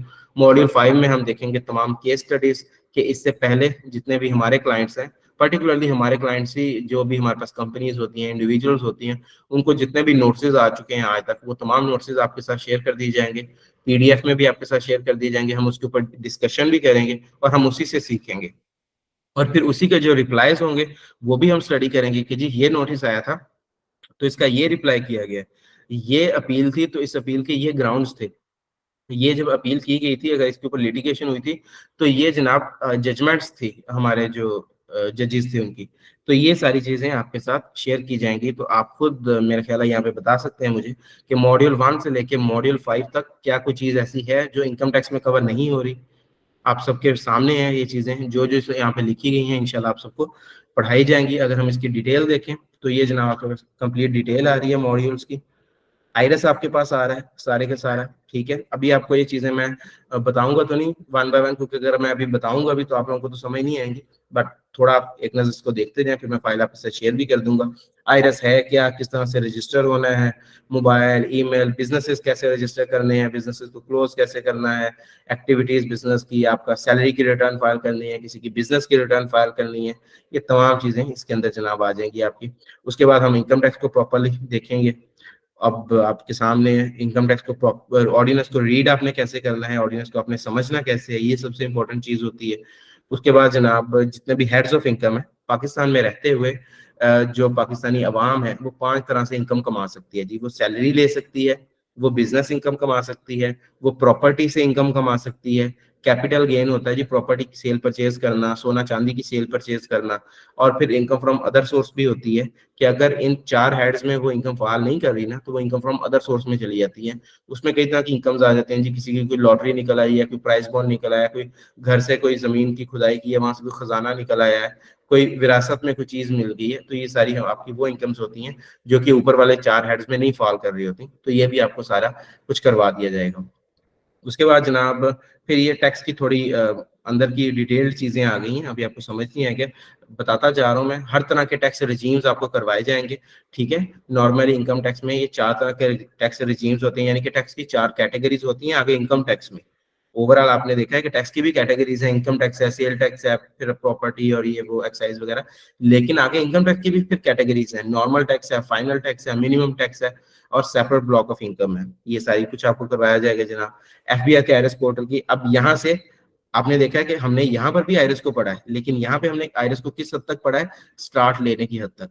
जब हम यहाँ से इनकम टैक्स को साथ हमने ले लिया ना, अब हम इनकम टैक्स को लिंक कर रहे हैं आईआरएस के साथ। यहाँ से फिर हम रिटर्न फाइलिंग का तरीका देख रहे हैं जनाब, आप देख सकते हैं यहाँ पे in depth understanding of IRS 2.0, ये आईआरएस का एक अपडेटेड वर्जन है। उसके बाद हम डिक्लेरेशन सेक्शन पे चले जाएंगे, ऑर्डिनेंस से चीजें पढ़ते जाएंगे कि अच्छा जी चीजें इस तरह से डिक्लेयर करनी है, इनकम ऐसे डिक्लेयर करनी है, ऐसे बतानी है एफबीआर को। आगे जाएंगे रिटर्न फाइलिंग देखेंगे, पूछ के आएंगे इनकम टैक्स ऑर्डिनेंस से कि भाई रिटर्न फाइलिंग के लिए कोई कानून है, इनकम टैक्स ऑर्डिनेंस बताइए कि जी सेक्शन 114 है, इसके मुताबिक आपने रिटर्न फाइल करनी है। आईआरएस पे आएंगे, आईआरएस से पूछेंगे कि भाई प्रैक्टिकली रिटर्न कैसे फाइल करनी। जब ये सारी चीजें आपस में लिंक होकर चलेंगी तो इंशाल्लाह कोई चीज ऐसी होगी नहीं जो आपको समझ नहीं आएगी, और फिर हम भी मौजूद होंगे आपके सवालों के जवाब देने के लिए। उसके बाद जनाब ये देख लें, each feature and functionality of IRS portal will be learn in detail, ठीक है। कोई भी ऐसी फंक्शनैलिटी होगी नहीं, आईआरएस का पूरा पोर्टल आपके सामने होगा, कोई ऐसा बटन, कोई ऐसा फीचर, कोई ऐसी फंक्शनैलिटी नहीं होगी जो कि हम स्टडी नहीं करेंगे। हमें पता होगा आईआरएस की कंप्लीट जिसे कहते हैं ना ईची बीची, वो हमें पता होगी। उसके बाद अब ये सारी प्रोविजंस वो स्टार्ट हो गई हैं जो रियल लाइफ में यूज हो रही है। कोई बंदा प्रॉपर्टी की सेल परचेज कर रहा है तो वहां पे क्या हो रहा है जी, ये आप लोग सब सुनते रहते होंगे। सेक्शन 7E क्या है, एडवांस टैक्स क्या होता है, मिनिमम टैक्स, डिडक्टेबल अलाउंसेस, कोई लोग चैरिटियां वगैरह दे रहे हैं जनाब, कोई ज़कात वगैरह दे रहे हैं तो उसके रिलेटेड टैक्स के क्या मामला हैं, टैक्स उसको कैसे देखता है। किसी के पैसे ज़कात के कट रहे हैं तो क्या उसने टैक्स देना है, नहीं देना है, टैक्स बचाया कैसे जा सकता है, टैक्स ज्यादा कैसे पे किया जा सकता है, किन चीजों पे टैक्स ज्यादा पे करना पड़ता है, किन चीजों पे टैक्स एग्जम्प्ट हो जाता है। एग्जम्प्ट का मतलब होता है कि टैक्स पे नहीं करना पड़ता। तो कौन से ऐसे बिजनेसेस हैं जो हम अपने क्लाइंट्स को सजेस्ट कर सकते हैं जिनके ऊपर टैक्स कम लगता है, और कौन से ऐसे बिजनेसेस हैं जिनके ऊपर टैक्स के रेट्स बहुत ज्यादा है, क्योंकि गवर्नमेंट उन बिजनेसेस को डिस्करेज करना चाह रही है। जिस तरह ये आपके टोबैको के बिजनेसेस हो सकते हैं, आपके सिगरेट्स वगैरह के बिजनेसेस हो सकते हैं, तो उनके ऊपर टैक्सेस भी बहुत ज्यादा लग रहे होते हैं। ऐसी इंडस्ट्रीज में हम लोग अपने क्लाइंट्स को ये बता सकते हैं कि आपको जाना चाहिए या नहीं जाना चाहिए। तो फिर क्लाइंट आपके पास से कभी जाएगा ही नहीं। जब आप टैक्स ही नहीं बल्कि ओवरऑल उसकी बिजनेस एडवाइजरी भी कर रहे होंगे, तो क्लाइंट आपके साथ रहेगा हमेशा। विद होल्डिंग टैक्स क्या होता है जी? विद होल्डिंग टैक्स ये होता है कि ऑटोमेटिकली आपका टैक्स डिडक्ट हो जाता है। आपको तनख्वाह मिलनी है तो आपका जो एम्प्लॉयर होता है वो पहले टैक्स काट लेता है। और भी ये इतनी डिटेल्ड चीजें लिखी हैं जी, आपको कहीं से डिविडेंड मिलता है, प्राइस बॉन्ड मिलते हैं, आप चीजें इंपोर्ट करते हैं, आपको बैंक की तरफ से मुनाफा मिलता है, इन सारी सूरतों में टैक्स आपका पहले ही कट जाता है। तो ये टैक्स जो कटता है इसको कहाँ पे प्रेजेंट करना होता है, ये भी एक डिटेल्ड चीजें हैं, ये भी इंशाल्लाह हम सारी देखेंगे जी। उसके बाद आपके इनकम टैक्स रिटर्न की प्रॉपर अब फाइलिंग यहाँ पे आके हो जाएगी। Preparation and submission of income tax return, यहाँ पे इनकम टैक्स रिटर्न आपकी सबमिट कर दी जाएगी, हर तरह की कंपनी की भी, पार्टनरशिप की भी, इंडिविजुअल की भी। उसके बाद जनाब आपकी साथ ही में विद होल्डिंग की भी कुछ स्टेटमेंट्स होती हैं, वो सारे लोग नहीं करते, बिजनेसमैन करते हैं, वो भी आपको करवाई जाएंगी। अच्छा, यहाँ से आगे जी आपके नोटिस वगैरह शुरू हो गए। आपने रिटर्न फाइल की है, एफबीआर को एतराज आ गया कि जी यहाँ पे तो फलां गलती है, इसको ठीक करें। अब एफबीआर जो एतराज करता है ना, उस एतराज को नोटिस के अंदर लिख के सेंड कर देता है वो अपने क्लाइंट को, क्योंकि हम सब लोग एफबीआर की क्लाइंट्स हैं ना, तो वो आपको सेंड कर देता है। वो क्लाइंट आपके पास नोटिस लेके आएगा, आपने पोर्टल में वो नोटिस आया वो आप उसको रीड करेंगे और उसकी रिटर्न को उस हिसाब से रिवाइज कर देंगे। अगर नहीं मामला हो रहे हैं तो फिर आप रिप्लाई देंगे, एफबीआर को बताएंगे कि भाई आपको शायद इस चीज में गलती लगी, आप इसके ऊपर नजरसानी करें, या ये वजह है, इसको ऐसे देखें। उसके बाद अगर जनाब नहीं काम हो रहा तो फिर आपकी जो चीजें हैं वो अपील्स पे चली जाएंगी। आपको ऑफिसर के सामने प्रेजेंट भी होना पड़ता है। ऑफिसर्स कौन से होते हैं जनाब? कमिश्नर एफबीआर होता है, एडिशनल कमिश्नर होता है, डिप्टी कमिश्नर होता है, इसके अंदर आपके डिफरेंट रजिस्ट्रार्स होते हैं, ट्राइब्यूनल्स होते हैं, इसमें एपलेट ट्राइब्यूनल्स आ जाता है। और उसके बाद ये तमाम ऑफिसर्स के सामने आपने कैसे पेश होना है, कौन कौन से रिकॉर्ड्स इन्हें सबमिट करवाने हैं, इनसे बात कैसे करनी है, किस तरह से कानूनी जो है वो मामलात की पैरवी करनी है आपने, ये सारी चीजें भी आपको सिखाई जाएंगी। और आगे जाके इंशाल्लाह जब हम लिटिगेशन के एरिया में पहुंच जाएंगे तो मुझे हमारे जो सीनियर एडवोकेट हैं शहरियार साहब वो भी ज्वाइन करेंगे, जो कि हमें गाइड करेंगे लिटिगेशन के बारे में भी प्रॉपर तरीके से।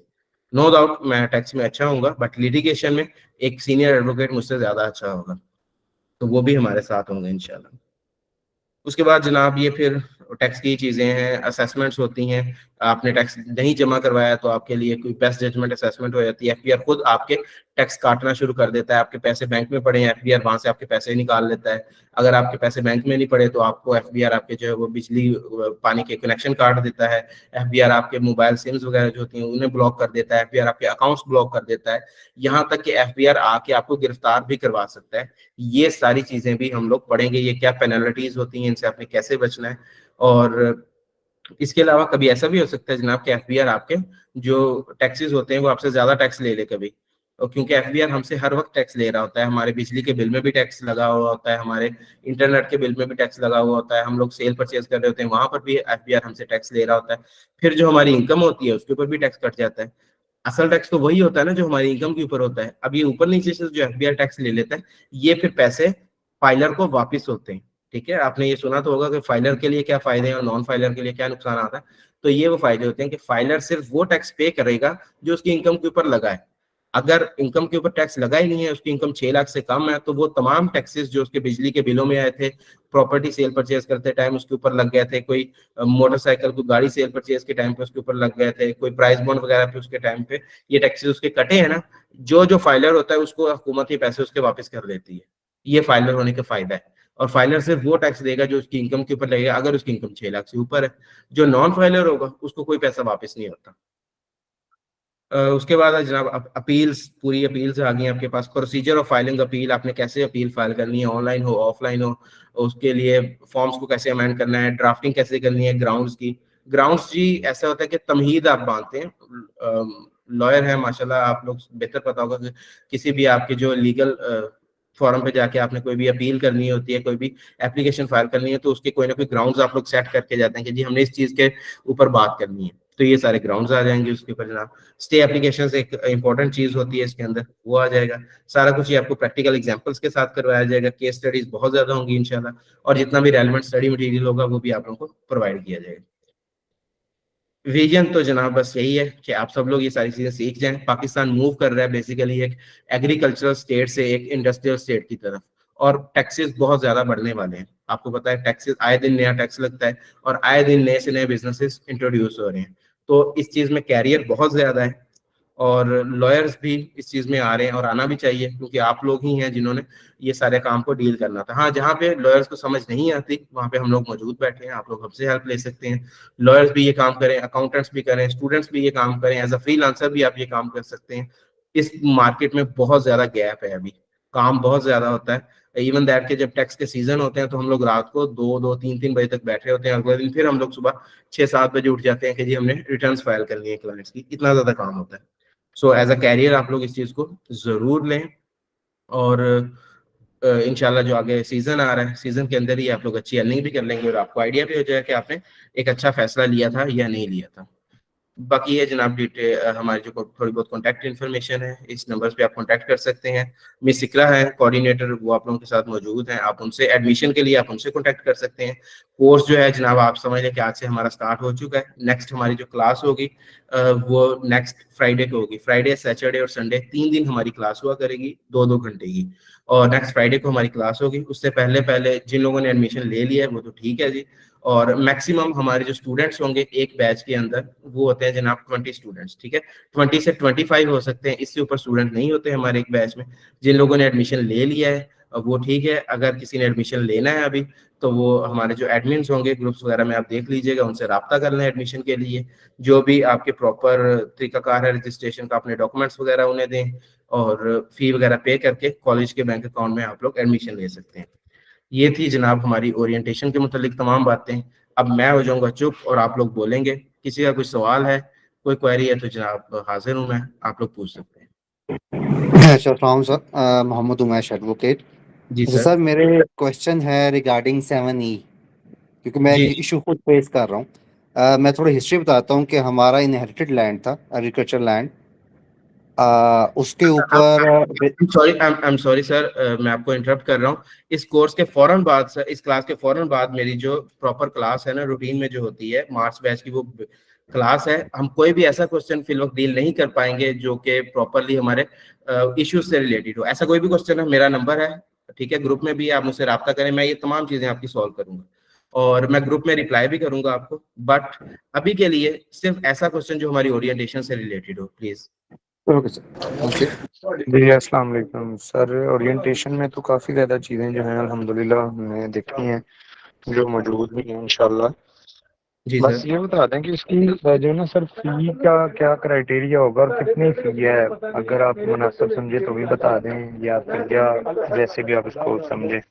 जी मैं सर बताने को तो क्या बताऊं, बेसिकली मेरा जो डोमेन है मेरी वो टीचिंग है। मैं बेसिकली टीचिंग को डील कर रहा हूं, इसलिए मैं शायद मुनासिब नहीं समझता इस टाइप की डिस्कशन करना। बट इतना सिर्फ बता सकता हूं कि ये जो पर्टिकुलर बैच है इसके ऊपर कोई ईद डिस्काउंट ऑफर है, उसके मुताबिक आपको बहुत ही कम प्राइस पे, यानी कि 50% ऑफ पे ये कोर्स मिल रहा है। बाद में यही कोर्स जो है इसकी प्राइस बहुत ज्यादा है, और अभी आप लोग ज्वाइन कर लें। ग्रुप में एडमिन्स मौजूद हैं, आप लोग अपने अपने एडमिन्स के साथ कॉन्टैक्ट करें, एडमिन को मैसेज करें, उन्हें कहें जी हमने एडमिशन लेना है। और पर्टिकुलरली मैं एडमिन से रिक्वेस्ट करूंगा कि जनाब जो लोग हमारे ओरिएंटेशन में नहीं आ सके वो लोग एक साइड पे हैं, जिन लोगों ने अपना कीमती टाइम हमें दिया है। और एडमिन से मैं अगेन रिक्वेस्ट करूंगा कि सब लोगों के नाम आप नोट कर लें, ठीक है। हमारे ये पूरी लिस्ट जो है जिन लोगों ने मीटिंग को ज्वाइन किया हुआ है, इन सब लोगों को आप खसूसी डिस्काउंट दें। अगर दूसरे लोगों को आप 50% डिस्काउंट दे रहे हैं तो उन्हें उससे भी ज्यादा डिस्काउंट दें, ये मैं जरूर रिक्वेस्ट कर रहा हूँ, और इंशाल्लाह ये किया जाएगा। आप लोग रब्ता कर लें एडमिन से। Thank you sir. Welcome sir. जी, एनी अदर क्वेश्चन जनाब? साथ में मैं जनाब आपको वेबसाइट दिखाता चलूं, ये वेबसाइट है और ये हमारा एलएमएस है जनाब। इसके ऊपर जब आप लोग रजिस्टर हो जाएंगे तो आप सब लोगों को एलएमएस की आईडी आप लोगों की दे दी जाएगी, ठीक है। एलएमएस पे आप लोगों के जो कोर्सेज हैं वो सारे होंगे जनाब, और कोर्सेज आप लोग अपना जो भी आपका रेलेवेंट बैच होगा आपने बैच अपना ज्वाइन करना है, और उसके बाद आपका वो कोर्स स्टार्ट हो जाएगा, ठीक है। और कोर्स में आपके तमाम लेक्चर्स भी आ रहे होंगे रिकॉर्डेड फॉर्म में, और इसके साथ साथ आपके वो स्टडी मटेरियल भी आ रहा होगा। वेबसाइट भी आप लोगों को सेंड कर दी जाएगी, और इसके अलावा ग्रुप में तो आप लोग हैं ही हैं जनाब। अस्सलाम वालेकुम सर। वालेकुम सलाम। अच्छा सर, मैं अभी डेमो क्लास देखी है तो माशाल्लाह काफ़ी अच्छे तरीके से आपने कवर किया। तो उसमें आप मुझे बताएं कि ये जो कोर्स है इसमें हम थोड़ा बहुत वैट को भी टच करेंगे, क्योंकि बेसिक वगैरह तो, या जस्ट इनकम टैक्स पाकिस्तान का हम देखेंगे, और साथ में कुछ सेल टैक्स का भी कोई इसमें इंक्लूड है। और दूसरा ये है कि सर मैं बेसिकली मैंने अभी 1 साल हो गया मैंने एम.कॉम कंप्लीट किया, तो उसमें बी.कॉम में भी और एम.कॉम में भी टैक्स तो काफ़ी पढ़ा है, लेकिन मैंने अपने भी सर से रिक्वेस्ट करी थी कि सर मुझे प्रैक्टिकली सिखाएं, मैं आपके साथ रहना चाहता हूँ, आपके जूते भी पॉलिश करूँगा, लेकिन उन्होंने कोई भी इस चीज़ का रिप्लाई नहीं करा। तो इस चीज़ से थोड़ी डिसअपॉइंटमेंट हुई है। तो मैं इसी नियत से मैं ये कोर्स करना चाह रहा हूँ कि मैं इस काबिल हो जाऊँ कि मैं टैक्स को फाइल रिटर्न कर सकूँ। तो इस बारे में थोड़ी सी मालूमात चाहिए थी आपसे। Thank you. जी बहुत शुक्रिया कासिम साहब, आपने बताया कि आपको अच्छे से समझ भी आ गया है हमारा जो ओरिएंटेशन है। तो मैं यही कहूँगा जनाब कि अगर आप किसी से भी टैक्स से मुतालिक कोई भी चीज़ सीखें तो आपका जो मेन कंसर्न होना चाहिए वो यही होना चाहिए कि प्रैक्टिकली जो काम हो रहा है मार्केट में वो आपको सिखाया जा रहा है, या सिर्फ आपको किताब पढ़ना सिखाया जा रहा है। किताब पढ़ना कोई इतना ज़्यादा मुश्किल काम नहीं है, किताब आप पढ़ सकते हैं, लेकिन प्रैक्टिकली इश्यूज को डील करना ये आपका मेन कंसर्न होता है। तो जनाब हमारे कोर्स में आपको प्रैक्टिकली इश्यूज को डील करना तो सिखाया जाएगा, लेकिन यहाँ पे ऑन रिकॉर्ड मैं आप लोगों को ये कह रहा हूँ कि 1 साल तक हम लोग आपके साथ मौजूद हैं। अगर मेरी तरफ से आपको कभी रिप्लाई ना आए ना जनाब, तो ये ऑफिस की लोकेशन मौजूद है, आप लोग डायरेक्ट ऑफिस आ जाइएगा, ठीक है। यहाँ पे आपके हर तरह के यहाँ से आगे मैं कहीं पर नहीं जाऊंगा। तो ये चीज मैं बता रहा हूँ। और दूसरी चीज आपने पूछी है जनाब कि हम लोग वैट को टच करेंगे, तो मैं इसमें कोई भी आपके साथ झूठ नहीं बात करूंगा। ये कोर्स इनकम टैक्स से रिलेटेड है, 1 मंथ का टाइम है हमारा, सिर्फ इनकम टैक्स इसमें कवर होगा। सेल टैक्स को हम उस हद तक टच करेंगे जहां पे वो इनकम टैक्स के साथ लिंक कर रहा होगा, ठीक है। कुछ कुछ ऐसी जगह हैं जहाँ पे इनकम टैक्स और sale tax combine effect show करते हैं, वहां पे हम लोग जरूर इनकम सेल टैक्स को देखेंगे, उसके बगैर तो गुजारा नहीं होगा जब तक हम सेल टैक्स को वहां पे नहीं देखेंगे। बट ओवरऑल हम लोग इस कोर्स में इनकम टैक्स को ही देख रहे होंगे। सर फीस का काइंडली थोड़ा सा बता, स्ट्रक्चर क्या होगा, इंस्टॉलमेंट पे भी पे कर सकते हैं या फिर हमें लम सम पे करनी पड़ेगी, इस बारे में? कासिम साहब लिटरली मुझे इस चीज के बारे में बिल्कुल आइडिया नहीं है। मेरा काम सिर्फ टीचिंग का है। इदारे की जो डिफरेंट मैनेजमेंट है, जो अकाउंट्स को देख रहे हैं, जो एडमिशंस डिपार्टमेंट है, ये चीज उन्हें बेहतर पता है कि क्या फीस में कोई इंस्टॉलमेंट्स भी होती हैं या फीस कितनी है, डिस्काउंट कितना है। आप लोग ग्रुप आपने ज्वाइन किया हुआ है, ग्रुप में जो भी आपके एडमिन है आप उनसे रब्ता कर लें, वो आपको बहुत अच्छे से इंशाल्लाह गाइड करेंगे। Okay sir, thank you. क्योंकि सर मैं ग्रुप में ऐड नहीं हूँ तो इंडिविजुअल मुझे मैसेज से मुझे आगाह किया गया। अस्सलाम वालेकुम सर। वालेकुम सलाम। अच्छा सर जी, मैं बताते हुए बैंकर हूँ और फाइलर कर रहा हूँ, यानी कि बंदे ना ये ठीक है। डेली बेसिस पे हमारे पास आ जाते हैं और ये फाइलर हो रहे होते हैं। अच्छा ये बताइएगा कि फिलहाल तो मैं किसी कंसल्टेंट से आगे मतलब बंदा पकड़ता हूँ, किसी कंसल्टेंट से उसको रेफर कर देता हूँ, वो मेरा मतलब मेरे साथ अटैच हुआ हुआ, तो उसको फी पे करके तो सारा सिलसिला करवा रहा।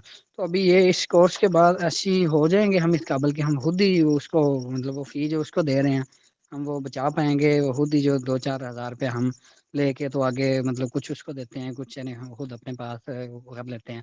तो अभी इस तरह हो जाएगा हमें कि डेली बेसिस पे बंदे हमारे पास आ रहे होते हैं। सर मैं सबसे पहले तो इस चीज़ को अप्रिशिएट करूंगा कि किसी भी फॉरम पे जहां पर भी आप मेहनत से पैसे कमा रहे हैं, तो उस चीज़ को जरूर मैं अप्रिशिएट करूंगा। चाहे आप आगे से सर्विसेज लेके दे रहे हैं, चाहे आप उसमें एज अ इंटरमीडिएट वर्क कर रहे हैं, बट आप लोग एक अपॉर्चुनिटी है आपके पास पैसे कमाने की। दूसरी चीज़ ये है कि कोर्स में तो आप एक एक चीज़ सीखेंगे ही, और इंशाल्लाह कोर्स के 4 से 5 लेक्चर्स के बाद आप खुद रिटर्न फाइल करना शुरू कर देंगे। लेकिन अगर उससे पहले भी आपके पास क्लाइंट्स आ रहे हैं ना, तो मैं आपको कहूंगा कि आप आज से ही जो आपकी जो भी हैं वो फाइलिंग के लिए लोग आते हैं, आप उनकी डिटेल्स जो हैं वो वर्चुअल डेस्क के साथ शेयर करना शुरू करें। जब से आप स्टूडेंट की जो आपको मिल जाएगा कि आप स्टूडेंट हैं, आपको यूजर आईडी मिल जाएगी, आप इदारे के स्टूडेंट बन जाएंगे, उस टाइम से लेके 1 साल तक आपके तमाम काम इदारा फ्री ऑफ कॉस्ट करेगा। आप हमारे बंदे भी देख देंगे, वो 10 बंदे फ्री ऑफ कॉस्ट फाइलर किए जाएंगे। सारी फीस वगैरह जो भी होगी वो आप लोग लें आगे से, इदारा अपने स्टूडेंट्स के काम फ्री ऑफ कॉस्ट करेगा। अस्सलाम वालेकुम sir. Right right sir, right sir, appreciated. वालेकुम सर, आवाज़ सुन रहे हैं आप मेरी? वालेकुम सलाम जी सर। मैं सर अनीस नकवी बात कर रहा हूँ डिस्ट्रिक्ट बखर से। Okay sir. सर मैं ऑलरेडी जॉब होल्डर हूँ, बैंक में जॉब करता हूँ। तो ठीक। सबसे पहले तो सर ये है कि मैंने अभी ज्वाइन लेट किया है, ऑफिस में थोड़ा लेट हो गया था। काइंडली ये बता दें कि ये कोर्स ड्यूरेशन जो आप बता रहे थे इसमें अभी हफ्ते में कितनी क्लासेस होंगी और कौन-कौन से दिन होंगी? सर हफ्ते में 3 क्लासेस हुआ करेंगी हमारी, फ्राइडे, सैटरडे और संडे को शाम को 6 बजे से लेके 8 बजे तक। और ठीक है।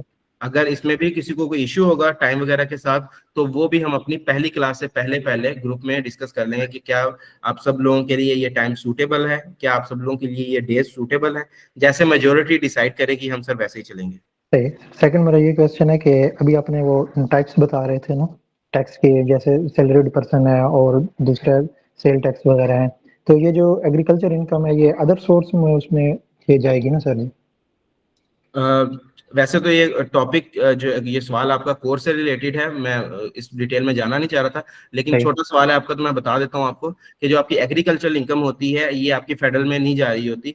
एग्रीकल्चर में सिर्फ आप इसको डिक्लेयर करते हैं, लेकिन ये एग्जम्प्ट होती है। आपकी जो एग्रीकल्चर इनकम के ऊपर जो भी टैक्स वगैरह बनता है वो आपने सही। अपने प्रोविंस को देना होता है, एफबीआर सही। को नहीं देना होता, सूबे सही। को देना होता है जी। It's okay. जो रिटर्न फाइल जी करेंगे जी जून में। जी जी। हेलो। तो सर जो रिटर्न जो क्लाइंट का फाइल करेंगे जून से लेके सेप्टेम्बर बुकिंग पे करेंगे, जून से पहले ही करेंगे क्लाइंट को रिटर्न? सर 30 जून के बाद आप रिटर्न फाइल करेंगे, 30 जून से लेके 30 सितंबर तक आप फाइल करेंगे। अच्छा, ओके सर, वालेकुम थैंक यू। सर। वालेकुम सलाम। अच्छा सर, ये इस कोर्स में एसईसीपी वगैरह जो किसी और फर्म से कंपनी रजिस्ट्रेशन वगैरह कराना भी सिखाई जाएंगी या नहीं? सर वो बड़ा कोर्स होता है, 4 से 5 महीनों का कोर्स है। आप एडमिन से राब्ता कर सकते हैं, उसके बारे में भी वो आपको गाइड कर देंगे। ये कोर्स सिर्फ इनकम टैक्स को डील कर रहा है। जो एससीसीपी की कंपनीज वगैरह की रजिस्ट्रेशन है उसके लिए अलग से हमारा कोर्स है, वो 4 से 5 महीनों का कोर्स होता है। अगर आप वो सीखना चाह रहे हो तो उसके लिए भी मोस्ट वेलकम। जी सर, उसमें ये चीजें भी होंगी और वो अलग से चीजें होंगी या वो ये सर? ये जो इनकम टैक्स है ये उस कोर्स का एक मॉड्यूल होगा, ठीक है। ये पूरा कोर्स उस कोर्स का एक मॉड्यूल होगा। इसके साथ साथ उसके 3 और मॉड्यूल्स होंगे, जिसमें पूरी तरह से सेल टैक्स होगा, पूरी तरह से कॉर्पोरेट लॉज होंगे और पूरी तरह से इंटेलेक्चुअल प्रॉपर्टी लॉज होंगे। जी ठीक सर, थैंक्स अ लॉट। और वेलकम सर। चले जनाब, मेरे ख्याल से वक्त की थोड़ी सी कमी है जनाब। मैंने नेक्स्ट क्लास सर में थोड़ी सी लास्ट बात सुनो। जी जी सर, अनीसा कुछ कहना चाह रहे सर ये है कि ना मैं जिस बैंक में काम कर रहा हूँ ना, अल्हम्दुलिल्लाह हमारे पूरे नेटवर्क में ना वो पूरे पाकिस्तान में सबसे ज्यादा टैक्स कलेक्ट कर रहा है। ठीक है, ठीक है। तो लास्ट टाइम हमसे ना एक मिस्टेक हो गई थी हमारे कैश ऑफिसर से। एंट्री लगाते वक्त ना उसने जो लैंड सेल किया ना किसी क्लाइंट्स ने, उसकी पीएस आईडी के लिए वो चालान जमा करवाने के लिए आए थे, तो वो बेचारा गलती से ना एक डिजिट का डिफरेंस लगे।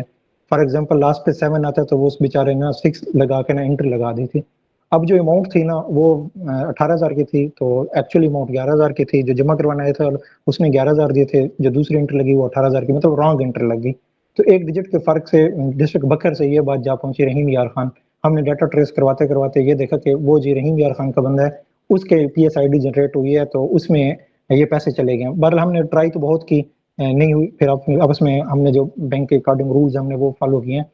तो मैं बात करने का मकसद ये है कि क्या इस टाइप का हो सकता है अगर फॉर एग्जांपल कोई बैंक डिपार्टमेंट में, देखिए हम ये चीजें सीखना चाह रहे हैं, इसलिए हमने ये ग्रुप ज्वाइन किया और ये चीजें हमें आपसे रिक्वायर्ड होंगी, इन्फॉर्मेशन रिक्वायर्ड होंगी, आप हमारे लिए सीनियर्स होंगे और यही चीज सीखने के लिए हमने ये सारा कुछ वो किया। तो सर ये मैं इसलिए कह रहा हूँ कि क्या हमारे पास कोई ऐसा ऑप्शन होगा, फॉर एग्जांपल किसी बैंक में हम बजाते खुद जमा करवाने जाते हैं या कोई क्लाइंट्स हमारे पास आता है, उसकी पीएस आईडी रॉन्ग सबमिट हो जाती है, तो उसके इवज क्या कोई ऐसी रिवर्सल होगी, कोई ऐसा मेथड होगा जिसके तहत वो वापस आ जाएगा? हमने तो तहसीलदार अब तक ट्राई की थी रहीम यार खान, लेकिन हमारे वो अमाउंट वापस नहीं है। इन्होंने कहा जी जो पीएसआईडी जनरेट पेमेंट हो गई है अब वो वापस रिटर्न नहीं होंगे। तो इस बारे में कोई इन्फॉर्मेशन सर?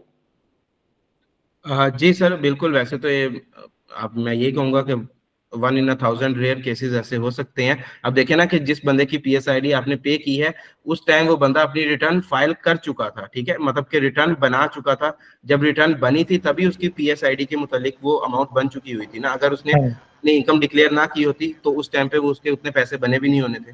हाँ जी तो बिल्कुल। अगर ऐसा कुछ हो जाए तो मैं ये कहूंगा कि फिजिकली आप लोगों के पास कभी ना जाए। सबसे सही। बेस्ट मेथड जो है जी वो ये है कि आप एफबीआर का जो डिपार्टमेंट है पेराल से राब्ता करें। पेराल का आपको जो हेल्पलाइन है वो मिल जाएगी एफबीआर से।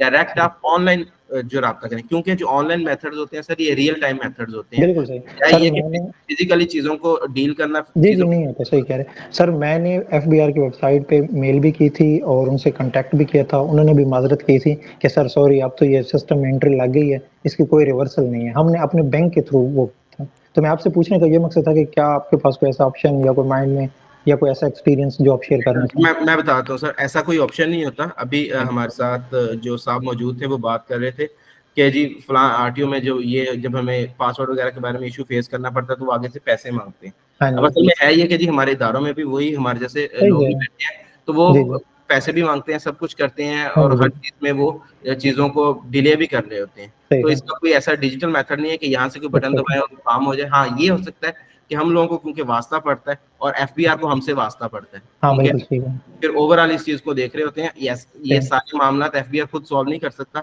आफ्टर सही, ऑल इन्हें चार्टर्ड अकाउंटेंट्स के पास ही आना पड़ता है। तो सही, सही, इसलिए थैंक अगर यू। आप हमारी बात सुन लेते हैं, मैं ये कह सकता हूँ अगर आपका कोई इस तरह का इशू हो तो फिर आप थैंक डायरेक्टली मुझसे बात कर सकते हैं। जब अगर आपका इशू रिजॉल्व ना हो, हम फिर थैंक यू। डायरेक्टली जो भी उनके ऑफिसर्स हैं, बड़े ऑफिसर्स हैं, हम फिर उनसे काम करवा लेते होते हैं। बहुत शुक्रिया सर, बड़ा thanks thanks for cooperate. Okay, जज़ाकल्लाह।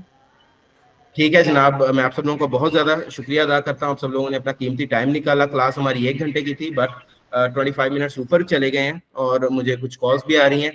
तो आज की क्लास के लिए इतना ही था जनाब। क्लास की रिकॉर्डिंग भी आप लोगों के साथ शेयर कर दी जाएगी, इसकी स्लाइड्स भी आप लोगों के साथ शेयर कर दी जाएंगी।